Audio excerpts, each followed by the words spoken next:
So growing up, I didn't really have a great example of a healthy relationship or healthy friendships or healthy bonds. And I feel like one of the reasons was because I lived with my mom, and my mom was constantly always moving around. Our living situation wasn't stable for a long time. I would say I say like kindergarten maybe till I was around 7. Then from 7, 8. Then I would say about from 11, maybe 10 to 13 years old. It was like Dora Explorer, okay? Hitting every city. Okay, just going around. And when you're that young as a kid, it's like not only are you constantly moving from, place to place, home to home, apartment to apartment, but you're constantly also having to always go to a new school, meet new people, get new friends, and just having to constantly, put yourself in an uncomfortable situations over and over and over and over and over. It just starts to make you feel like, you want to be a part of something, no matter what it is.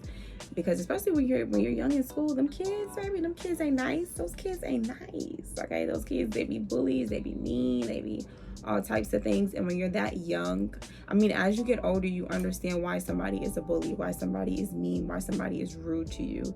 You understand how to take those things personally. But at that age, that young, you don't understand those things yet.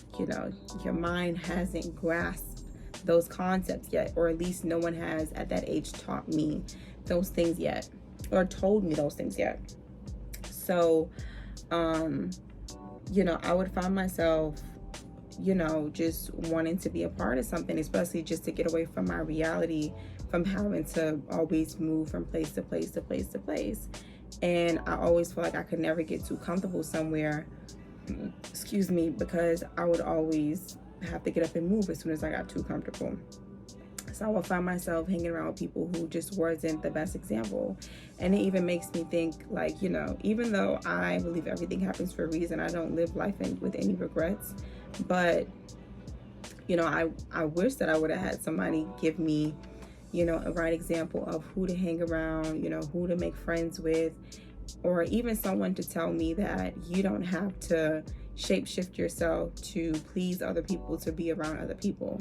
If people are going to accept you, they're going to accept you regardless. Because even when you sometimes do things to please other people, does not mean that they're going to always accept you. And it's just a sad truth. And you're just going to find yourself in situations where you're going to try to keep pleasing and pleasing and pleasing and pleasing and pleasing and pleasing while they constantly keep rejecting you. And you just keep doing it. You just keep doing it. And you tire yourself out trying to please another person.